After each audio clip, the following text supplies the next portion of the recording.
Thanks. I did not put it on. Praise God. In the same way, I can consume the word, but did not put it on to believe the word. So now, when this meeting will be over, do you make a decision to stay back or do you make a decision to go back home? Go back home. Are you sure? Yes. Good. So are you going to go walking or is somebody going to carry you?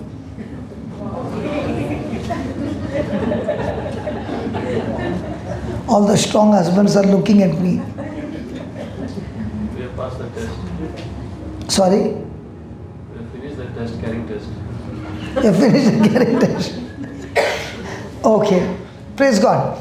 Now when a person has made a decision to walk, have you ever started walking without a decision? Now, so for us, I must first make a decision that I'm going to walk. And in the first session we learned that walking has two legs. Do you have two legs? Do you walk with both the legs at the same time or one step left and the other step right? Step by step. Step by step. So the first step for a person to walk in the Spirit is repentance. Now please understand that repentance is not the mistakes that you made. That is only a small part. But if you want to be led by the Spirit, if you want your life to be supernatural, you must learn to repent to all that God has written to you in His written word. For example, how many years we have been saying to God, God, please bless me. But when you read the word, He's saying, I love you so much that I blessed you with all spiritual blessings in the heavenly places in Christ Jesus. So every time you open the books of St. Paul or Peter or the apostles, you will find in Christ are the promises of God which are given to us as our inheritance and not as a performance. So who is the person who is going to be walking in the Spirit? The person who first hears the word, understands the word, and makes a decision to change his thinking. Example, Janet said she was hearing the word and she learned that during that time on Zoom, she heard a teaching, I can also curse the mountain, I can also curse the infirmity, I can also curse the kingdom of darkness. God has given each one of us this power. She heard it, might be she was still hearing it, and there comes the daughter with an irritation in her eye. Now with what she heard and what the daughter was saying, she quickly responded and said, wow, this is an opportunity for me to practice. All these years was she doing that? No. All these years when the baby has got a problem, the first thing she would have shaken her husband and said, come on, let's go to the clinic fast. Praise God. But on that day, she did not open her mouth and said, let's go to clinic. She said, God has given me the anointing, God has given me the power, God has given me the authority. So I repent of my wrong thinking and I choose to change my thinking, and that change of thinking is called repentance. Now just pause for a moment and ask a question. With all that we listen to the teachings, how much of change are you doing in your thinking that you are willing to agree to what God's word says?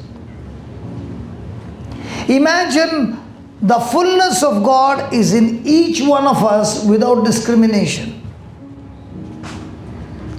But how much of what we are hearing are we agreeing and putting it into practice.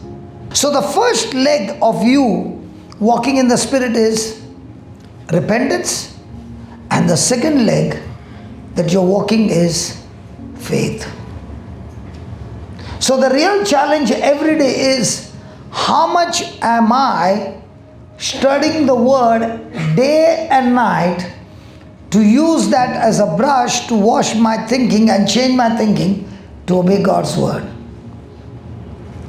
And only those who practice it end up walking in the Spirit and not in the flesh. And the more and more you walk in the Spirit with repentance and faith, as she said, I myself did not know that repentance led me into forgiving, and that forgiving led me into more and more desire for the Word, and I kept writing the notes. I myself did not know when that arthritis was gone forever. You go and ask a doctor, is arthritis curable? They will say no. It can be arrested, but it cannot be cured. The reason is because the person who is suffering from arthritis, the cartilages are eaten and worn out, and the bones have friction towards each other. That cartilage has been eaten up. Have you ever eaten chicken? When you go to the bone side, do you find a little fiber on the... that fiber is gone. And what is gone has to be operated with artificial fiber. But when the person is taking the Word of God and thinking and repenting and repenting and repenting and believing and believing and believing, the good news is, with repentance and with faith, we can recreate our spare parts. Wow! Is it given in the Bible? Yes. Give me Hebrews 11:11. We are talking about repentance. Now, please understand, I'm not talking only about sin. I'm talking about God's righteousness that God has given us. I'm talking about the inheritance that God has given us. See, there are two things. One, you become sin conscious, that you end up committing more sin. Two, you become righteousness conscious so much that the power in you becomes so powerful that you don't even remember where that sin is gone. By faith, even Sarah herself received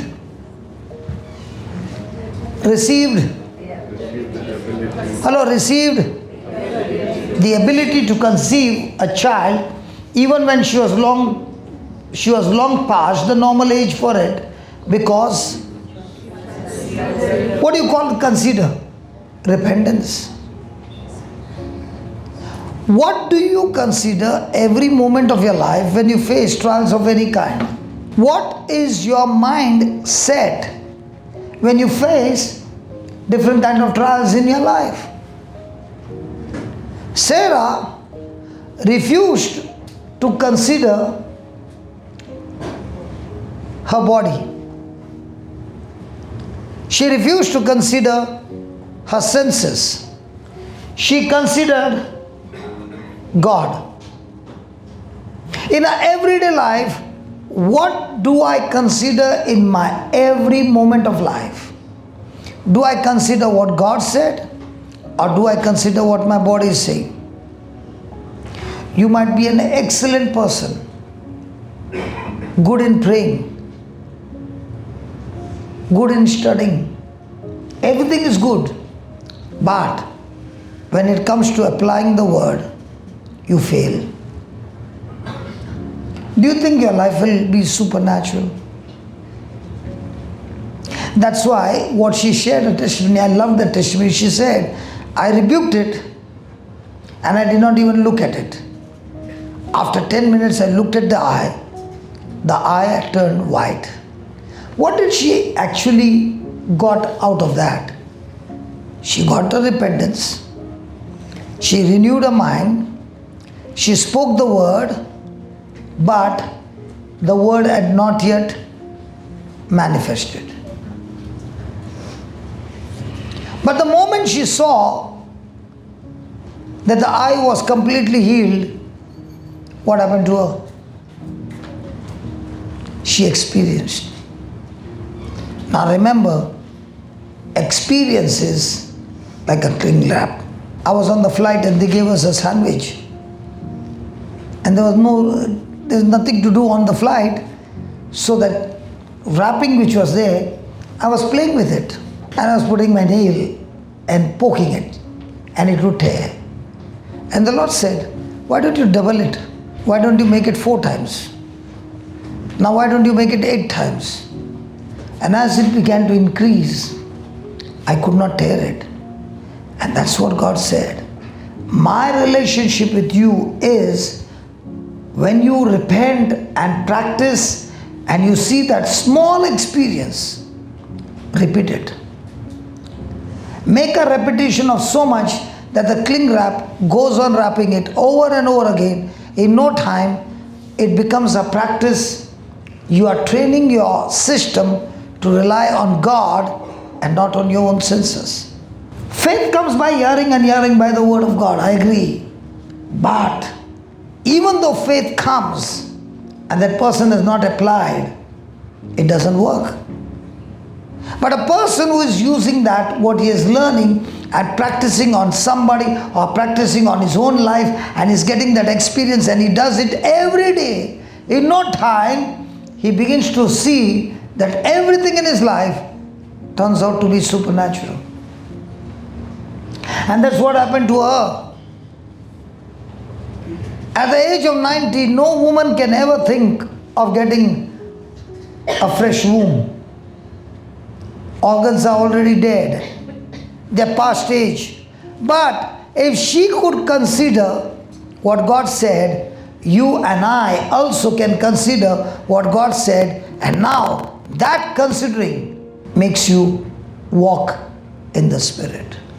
Walking in the Spirit is not that you speak the scripture 100 times or 1,000 times, that you know the scriptures right on your mouth. No. Walking in the Spirit is when you have a relationship with God. And in that relationship, the Holy Spirit is the one who begins to reveal to you and gives you the faith to get into action. Okay, let me ask you a question. In the Old Testament, had the Israelites seen the parting of the Red Sea? Had they experienced the Passover night? Had they experienced 9 plagues before that? Did any of the plague come to the house of Israel? Did any of those plagues come and touch the Israelites? No. How come they could even see the bitter water becoming sweet? How come after all those miracles, they still are complaining, murmuring and grumbling? Why? The first reason is relationship. This scripture should help me to grow in relationship with God. It is in that relationship that the Spirit of God begins to teach you in small things and tells you, come on, move in faith, I'm with you.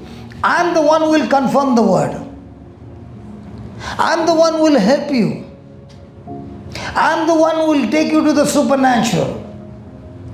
And once you start getting that relationship, in no time, you are more depending and relying on what God said rather than what your senses are saying. And that's the challenge.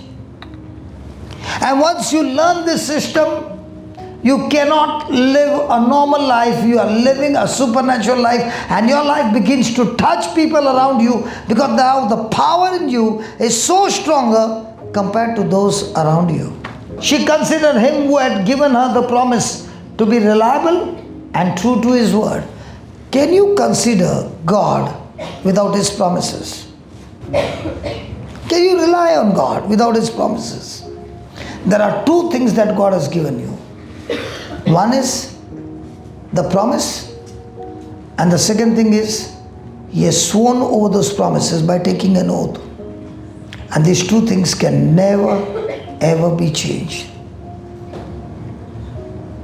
The person who gave you a promise has even sworn on that promise that He'll keep His promise. But we cannot experience what He said until I choose to mix my faith to what He said. And that's the challenge. Because it doesn't work single.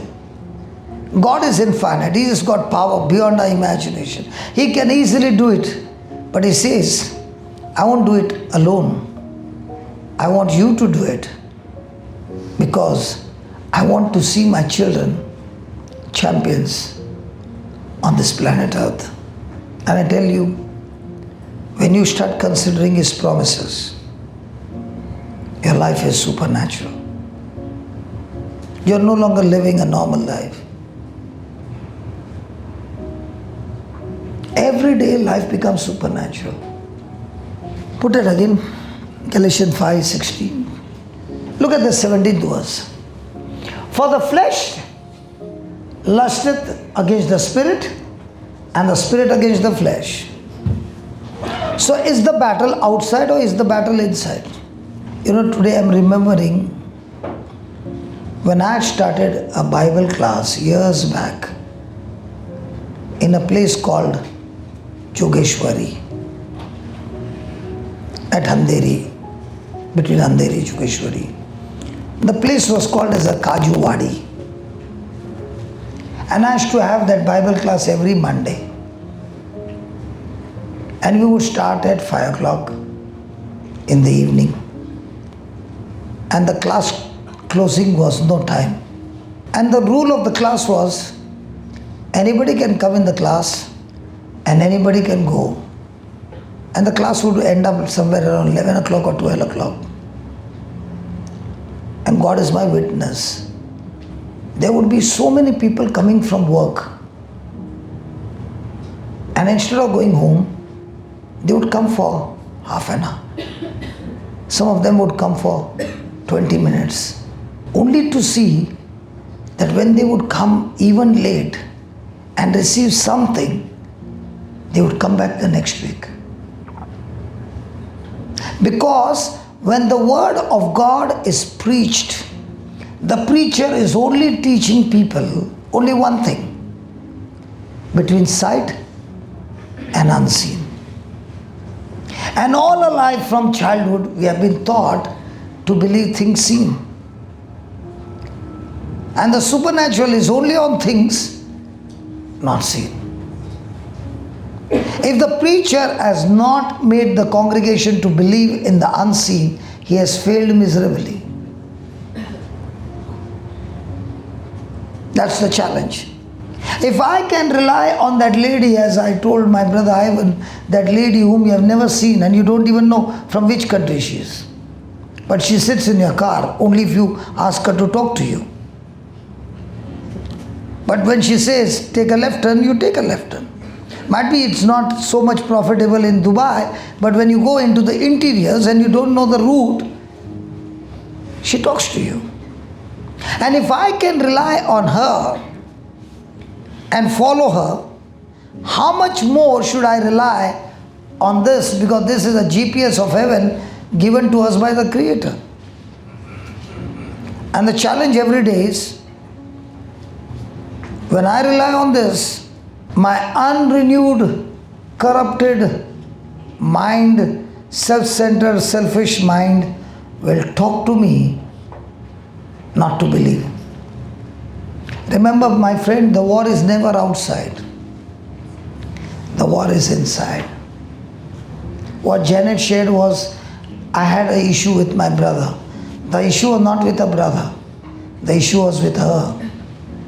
That she decided to block. Whereas the brother was giving her an opportunity to practice love. If you are going through some trial or anything against you, remember the trial is not outside, the trial is inside, because the Bible is very clear. The flesh lusteth against the spirit, and the spirit against the flesh, and these are contrary one to the other, so that they cannot do the things that you would. So the war is outside or the war is inside.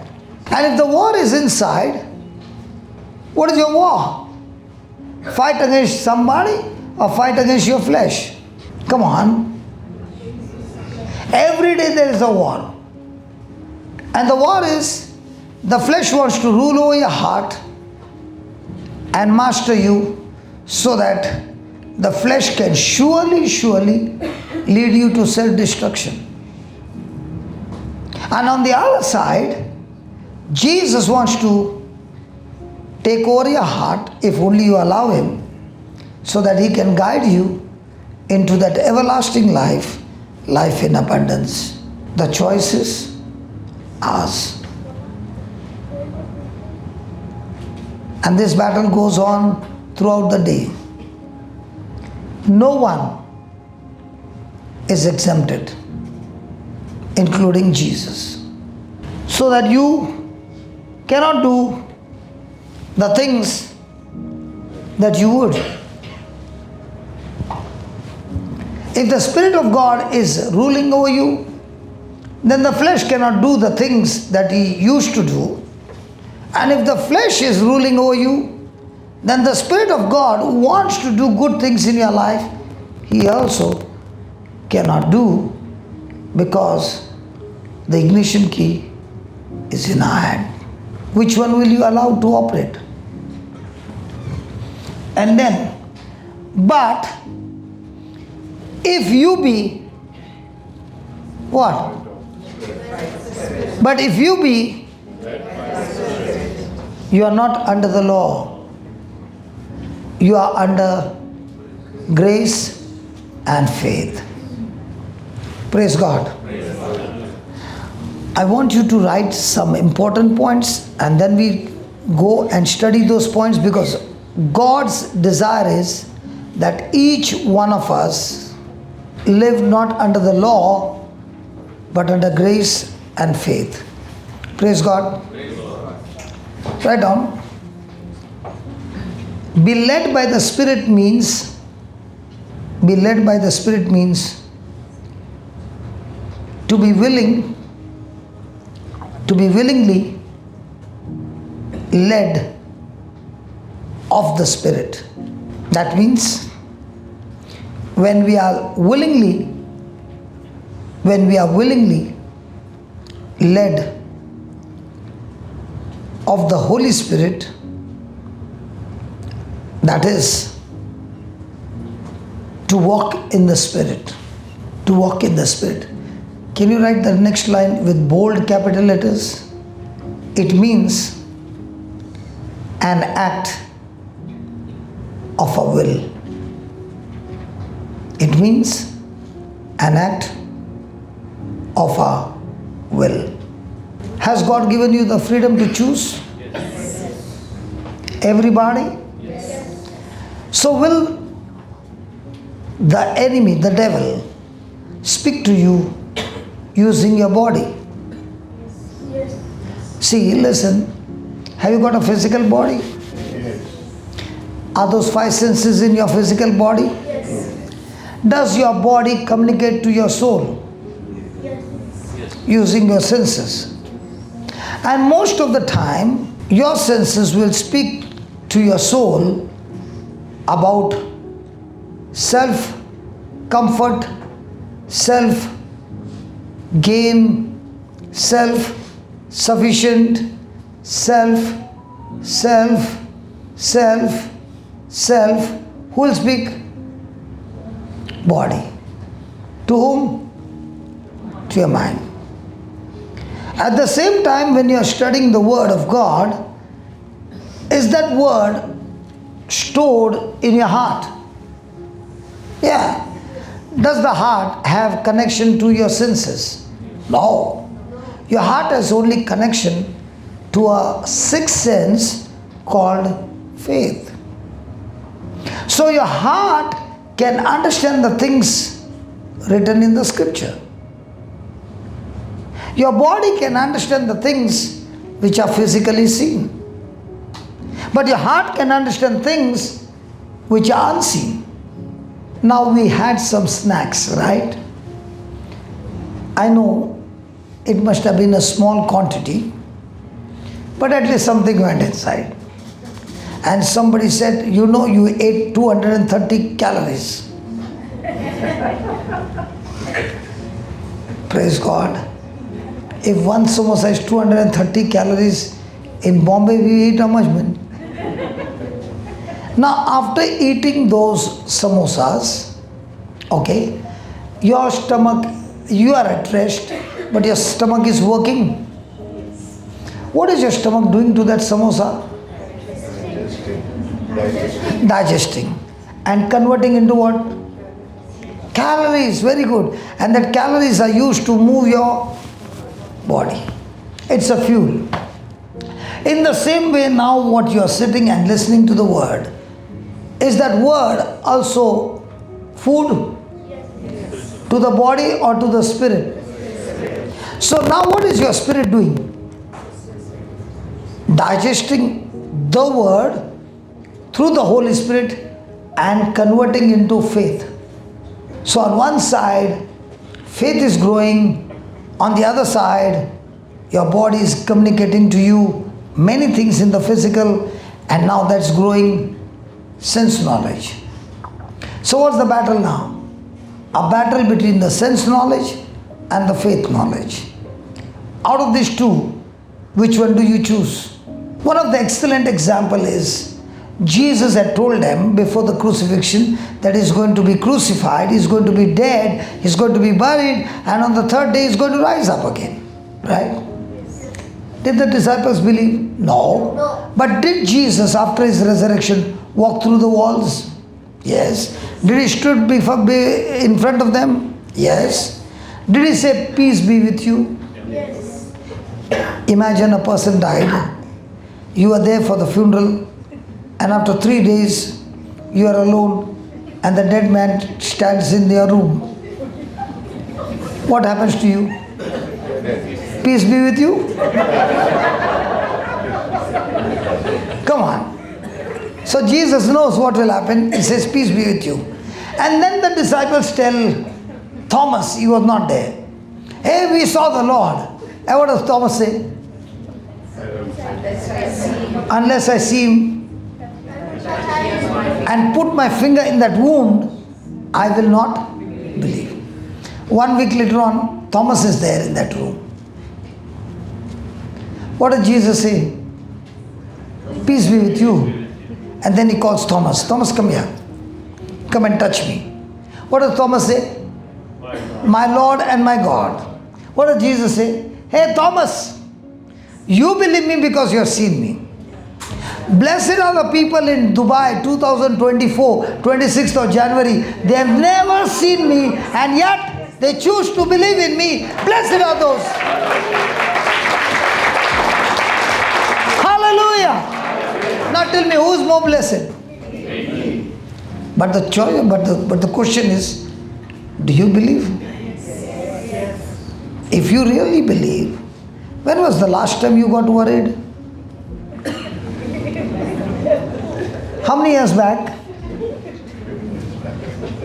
Now when you said you believe, did you speak that you believe from your heart or from your mind? That's where there's a short circuit. There are many people who will say, because I was depressed myself, when I had gone for the retreat, everybody's names were called, my name was not called. And those whose names were called, their shirt buttons also broke. But their chest came out so much. My name is called, man. And we look like the worst sinners over there. Hallelujah. And believe me, those whose names were called, I don't even see them now. I'm not saying the prophecy was wrong. Even if the prophecy is right, and even if it is God's will, it shall not come to pass until the person who received that message believes. And for years I was thinking, Lord, I've never seen a vision in my life. I would say, God, you have never called my name. Till one day when I read this scripture, he said, hey, Thomas believed me because he saw me. Blessed are you, your name was not called. Blessed are you, your vision, you did not see vision. Blessed are you, you saw my word and believe my word. You are more blessed than the ones who want to see. Ask your neighbor, you want to see? What is your neighbor saying? Hey, what's your neighbor saying? Hallelujah. Christian life is about believing the word. Write down. The spirit controlled life, the spirit controlled life is like walking. The commencement of the walk, that is, the journey begins with one step. The journey begins with one step. If we are going to walk, if we are going to walk,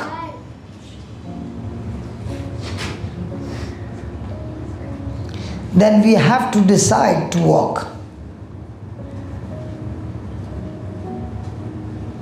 Then we have to decide to walk.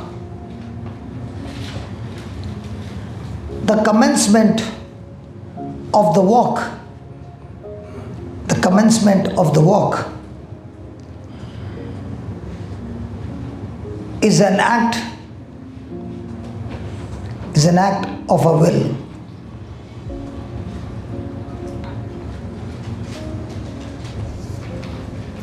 Please write the next line capital, please.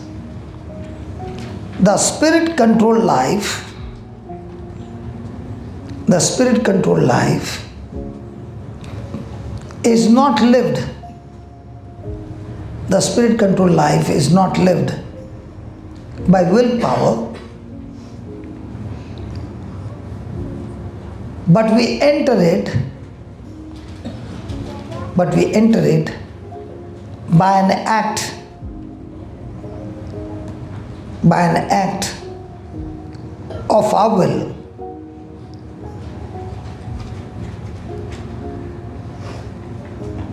It is not lived by the willpower.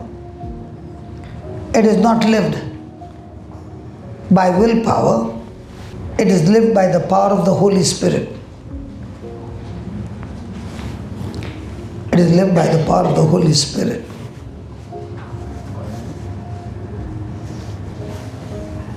It is lived by the power of the Holy Spirit, but we must choose to be led of the Spirit. Baba Ryan, your wife is there.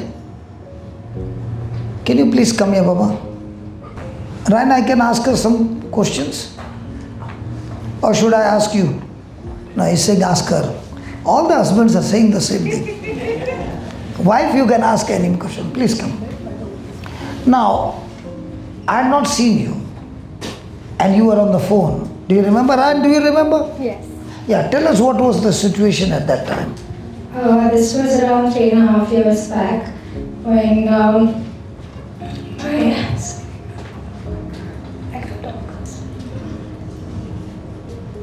You want him to talk? Ryan, you know, these are all terrible wars that people have gone through. And in that war, the enemy had already declared no chance. I've never seen them before. But we spoke on Zoom. And right now when I'm talking, the Lord reminded me that incident and how they fought the battle. Even though she might be emotional, but I want to tell you, she's a champion who has fought the battle. So listen, from the husband or she? Sorry, I'm emotional because I just delivered my second son 2 weeks back. He's with us. And this is regarding my first son who was born term. Baba, udhar tissue hai kya? Next time I'll keep it one. Sorry. No. Listen. By you speaking, somebody out there will be getting the faith to be no longer led by the flesh, but to be led by the Spirit. I did not call you. It is the Lord. Did I tell you during the break? No. Did I tell you, Janet? No. So, come on, go ahead. One minute, I'll just put it for your collar. Yeah, go ahead. So this is when my first son was born. I was in Goa. COVID had just started and everything was going fine. My pregnancy was fine. But because of COVID, no one was ready. No doctor was ready to see me because I had just traveled from Bombay to Goa. And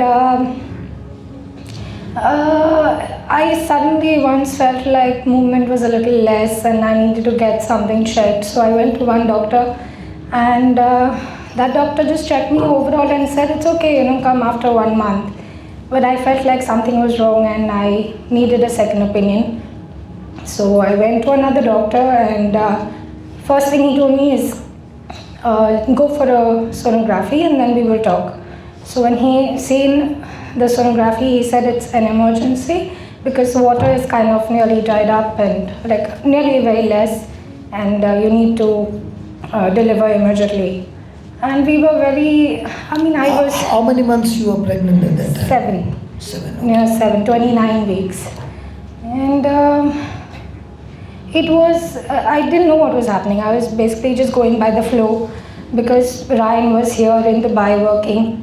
I was with my in-laws in Goa and I didn't know what it was. And at that moment, Ryan told me no. Even Brother Johnson was here with him. And he told him that, let's pray and let's just, the Lord has said that, the seed, when the fruit grows, it even falls only when it's completely ripe. Yeah, on Malachi. So, yes. The fruit will not separate itself from a tree. Only when it is ripe, it will separate from the tree. True. Yeah. So, but unfortunately for me, I was very nervous. I didn't know what was happening at that moment. I just wanted my child to be safe. And I just wanted things to go right. And wasn't so much into the word at that time, but I kept saying, I kept believing. But I also felt like the Lord gave me that enlightenment to go to another doctor and get it checked. And so it was, if I had to just believe the first doctor, maybe it would be a different story today. But because I was enlightened by the Lord and I went to another doctor and they checked and everything was fine and we had the baby. He's okay today, he's 3.5. Now, from the 7th month, when you came to know what had happened, okay, we were talking on the Zoom. Yes. You remember? Yes. At that time, you had nothing to do with the word. No. How come at that time you turned yourself totally to the Lord? Because Why? somewhere it touched me. I believed. What about Ryan? Was he also in the Lord? He was into. And what about you? At that moment, I wouldn't say I was completely. Now, as much as I am. How I know when a person has gone through a crisis and you know that the child is going to go out of your hand. Okay? And at that time, everything that we were speaking, she was so quick to do the homework. Yeah, man. I had made notes. Might be 3.5 years back, but God reminds you everything. Yes. Were you doing that for the 7 months? No. So for the first time, you began to consider that my willpower is not going to work. Medical will not work. The only power that will work is the Holy Spirit. And you made a choice that, Lord, I'm ready to do the homework. You said, tell me whatever you want. I'll come back with the homework. Yeah, he's And that's the son.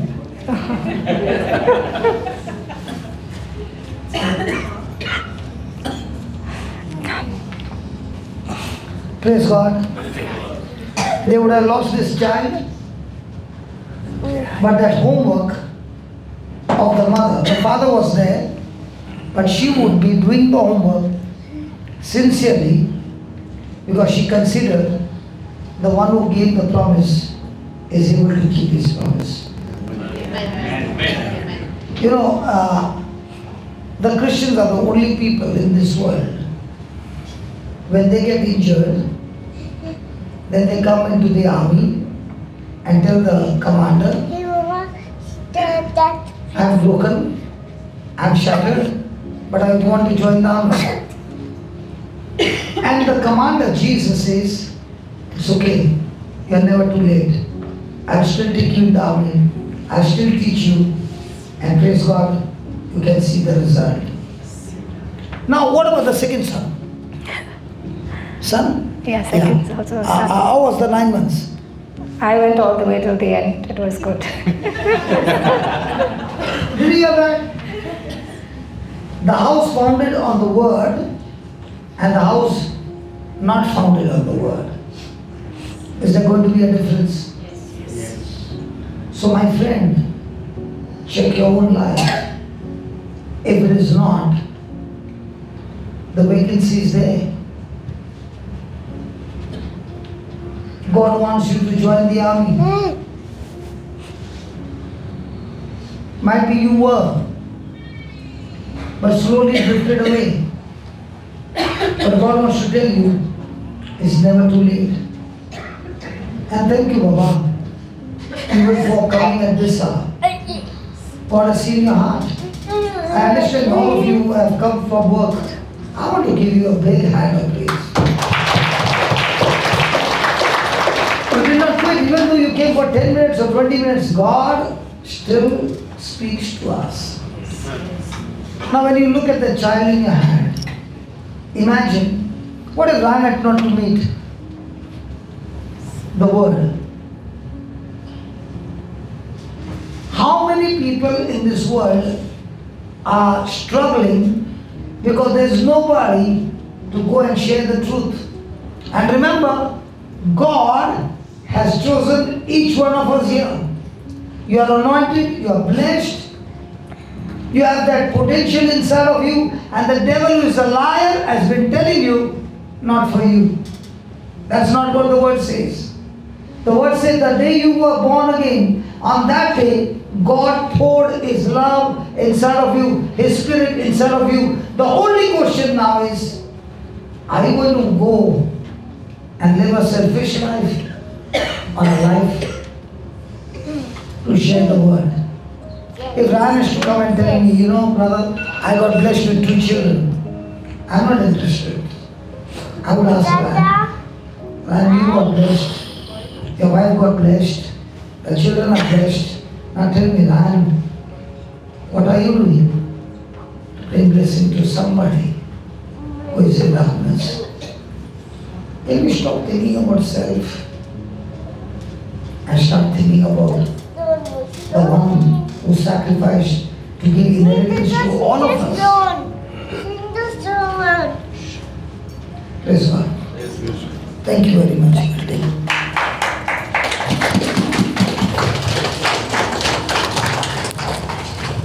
I know the clapping was going like this. I know you are tired.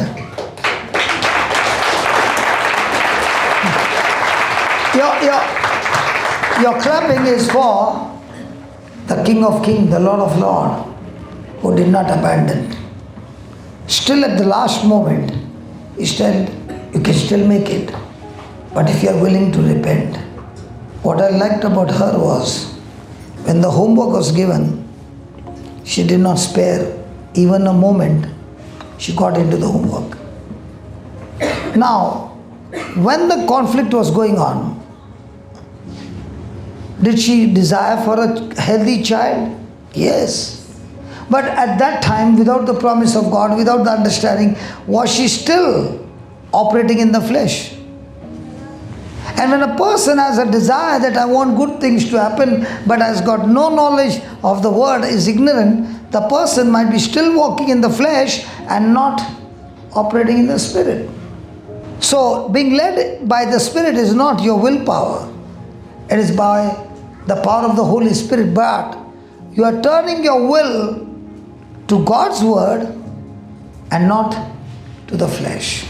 Amen? Amen. So, write down, we must choose to be led of the Spirit. No one can choose for us.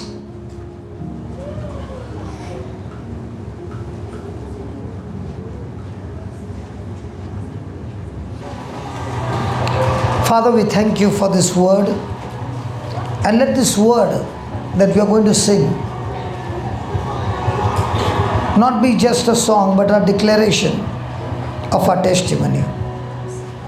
And I pray, Lord, let every word that come out of our mouth be a declaration, declaring our repentance first and our faith. And I pray that every word that has come out of our mouth mixed with faith will not come back empty but accomplish the purpose for which it has been sent forth.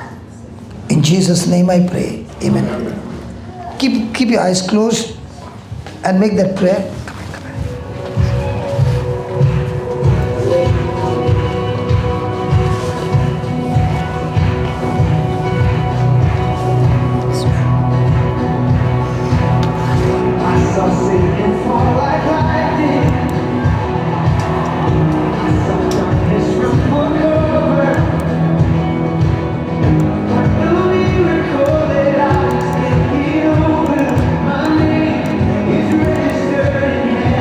My name is registered in heaven.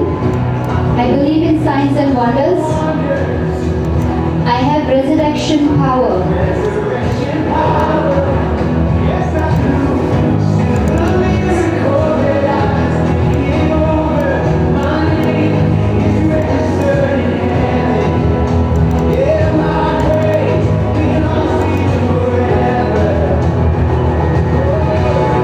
This is my testimony from death to life.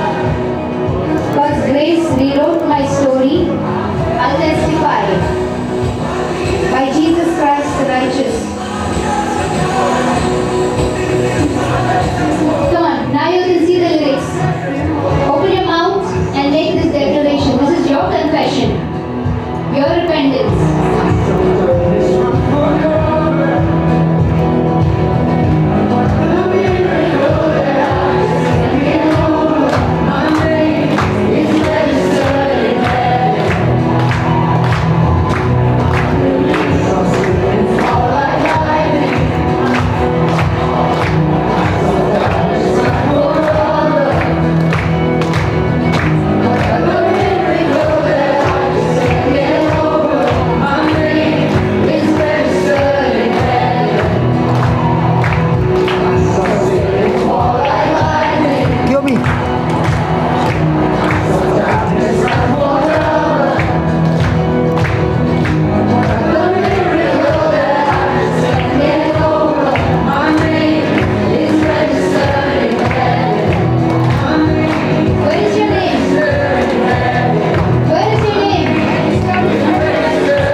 Greater things are yet to come. Hallelujah. Oh, I believe.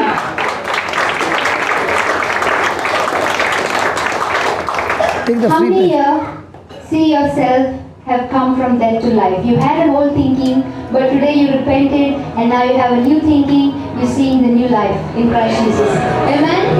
Amen? Amen? Pray for Jesus. Thank you, Jesus. Thank you, Jesus. Loud praises. One last time, loud praises.